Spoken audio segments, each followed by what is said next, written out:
Starbase is witnessing a high level of repair and upgrade work lately in preparation for the much-awaited Starship orbital test flight. Super Heavy Booster 7, which had successfully completed 2 multi-engine static fire tests last month, was rolled back to the build site on December 3. In the past, SpaceX has only sent Booster 7 back to the factory to fix damage or receive robustness upgrades. The most likely reason behind Booster 7's return is that SpaceX wants to completely seal off the engine heat shield, which now has 20 missing panels for each of its outer engines.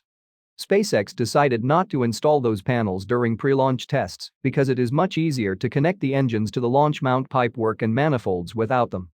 The panels must be installed before the orbital flight test to protect engine components from intense flames during liftoff. However, because Booster 7 has yet to conduct its 33-engine static fire test and full-stack wet dress rehearsal, it is also unlikely that those panels will be installed the next time Booster 7 rolls out to the launch site. In short, without official information, it's hard to confirm why exactly Booster 7 returned to the build site this time. Booster 7, which has completed 6 static fire tests since August, is now standing inside the mega bay adjacent to Super Heavy Booster 9. Booster 9 appears nearly ready to begin cryogenic proof testing, with a rollout to the launch site anticipated soon. Over on suborbital Pad B, teams have completely removed the scaffolding placed around the payload bay section of Starship 24, indicating that all work within and around the payload bay has been finished. Ship 24 still has a large amount of scaffolding around its base as work continues in that area. SpaceX replaced a damaged Ship 24 sea-level engine last month. Once the work around the aft section of the ship is completed and the scaffolding is removed, SpaceX will most likely conduct a Ship 24 static fire test involving the replaced Raptor to determine if the engine can be approved for flight. As Elon Musk mentioned in an October tweet, SpaceX has been proceeding carefully with its Starship tests lately. Currently, there are far more advanced prototypes than Ship 24 and Booster 7 in the making at the Starbase factory. However, the fact that Booster 7 is back at the build site for repairs and Ship 24 is being upgraded indicates that SpaceX presently has no plans to scrap Ship 24 and Booster 7 and is still aiming to launch them on the inaugural test flight. But presently, it's difficult to pinpoint a viable target for Starship's orbital launch debut more specifically than the first quarter of 2023. SpaceX continues to upgrade and repair the launch site in preparation for the orbital test flight. The concrete beneath the orbital launch mount blew off during the Booster 7 static fire tests last month, causing damage to the launch pad. SpaceX is currently reinforcing the floor with highly resistant and long-lasting Fondag cement to prevent damage during future tests and launches. Designed for aggressive environments such as high temperatures and repeated thermal shocks, Fondag is exceptionally stable at temperatures ranging from -180 degrees centigrade to +1110 degrees centigrade. The launch site includes a berm wall separating the launch pad from the tank farm to shield the propellant storage tanks from the exhaust of the booster Raptor engines. SpaceX recently began increasing the height of the wall. This may be necessary for the next round of booster testing as the engine count increases and more dust and debris get kicked up. The cladding continues to be added near the base of the orbital launch tower. They will help protect the mechanisms inside the tower during testing as SpaceX ramps up the number of engines being tested on the pad. The propellant transfer lines that run over one of the launch mount legs continue to receive more shielding. The fuel lines were roasted during last month's static fire tests, and the shielding will prevent such damage during future tests. SpaceX recently added some upgrades to the propellant transfer lines a few feet before the booster quick disconnect mechanism. Teams recently removed a portion of the liquid methane fuel line and added a new valve. The liquid oxygen line over the launch mount has a bleed valve to vent oxygen as it boils off in the pipe. SpaceX does not vent gaseous methane through the valves, instead, they recondense and store it for future use. The launch mount had a valve to divert the gaseous methane toward the recondenser, and the newly added mechanism could be an upgraded valve system for the same purpose. We will have to wait for the next booster test on the launch mount to confirm exactly the purpose of the new valve.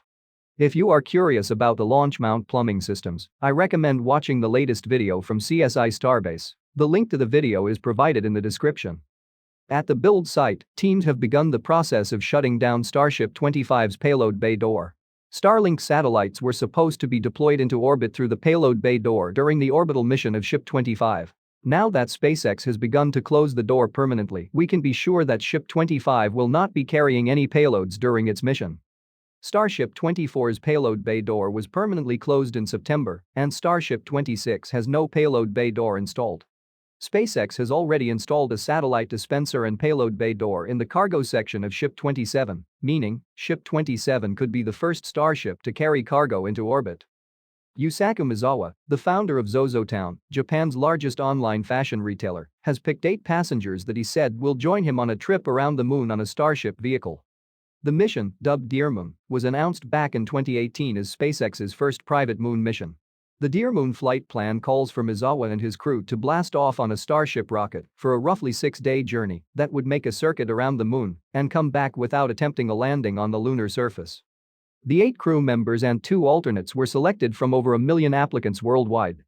Maezawa, who visited the International Space Station after catching a ride in a Russian Soyuz spacecraft in late 2021, will be the crew leader of the mission. Maezawa will be joined by DJ, producer, and electronic dance music artist Steve Aoki, South Korean rapper Top, artist and choreographer Yemi Adi, photographers Rhiannon Adam and Kareem Aliyah, YouTube creator of the Everyday Astronaut channel Tim Dodd, filmmaker Brendan Hall, and Indian television actor Dev Joshi. A backup crew of US Olympic snowboarder Caitlin Farrington and Japanese dancer Miyu was also selected. dearMoon still advertises that its mission will take off in 2023, though the Starship has yet to conduct its first orbital test flight. Now, let's discuss some of the major science and technology updates from the past week. SpaceX conducted its 55th flight of the year on December 8, launching 40 OneWeb broadband relay satellites into orbit from Launch Complex 39A at Kennedy Space Center.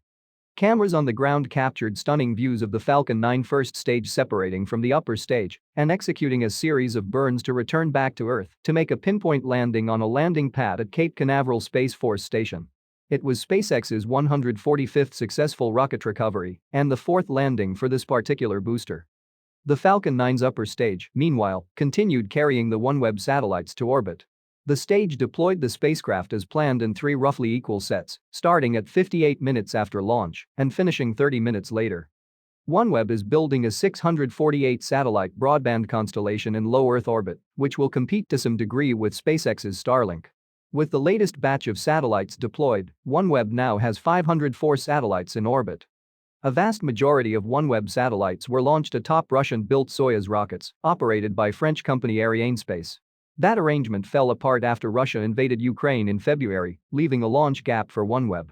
The company soon made deals with SpaceX and the Indian Space Research Organisation to launch its satellites.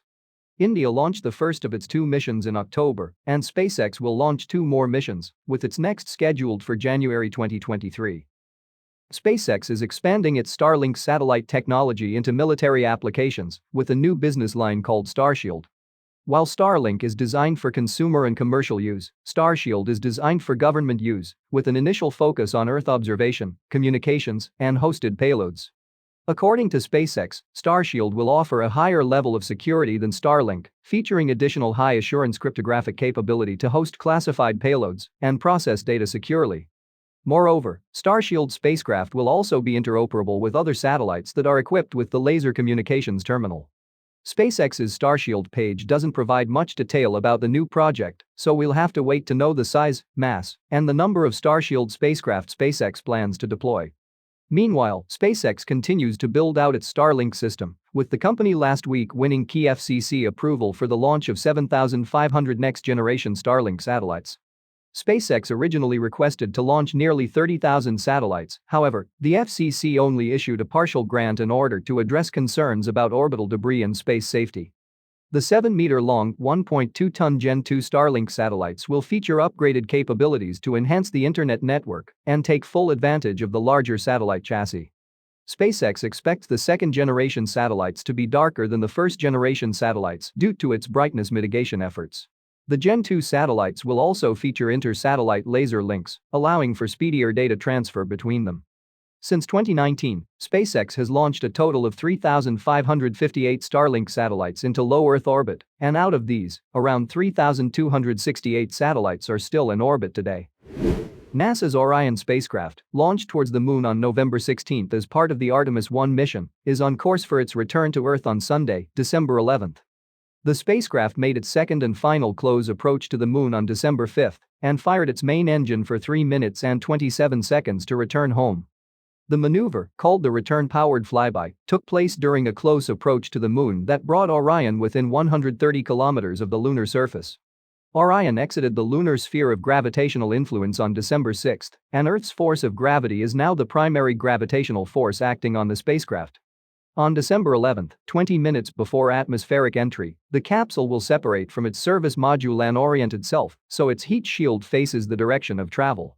The capsule will then slam into the top of the Earth's atmosphere at an altitude of 120 kilometers while moving at nearly 40,000 kilometers per hour. Earth's atmosphere will slow the spacecraft down to a speed of about 480 kilometers per hour, producing temperatures of approximately 2,800 degrees Celsius and testing the heat shield's performance. Once this extreme heating phase of flight passes, the spacecraft will deploy its drogue parachutes, followed by 3 main parachutes, which will slow its descent to less than 32 kilometers per hour. The spacecraft will then make a precise splashdown in the Pacific Ocean within the eyesight of the recovery ship. The landing and recovery team will be responsible for safely recovering the capsule after the splashdown.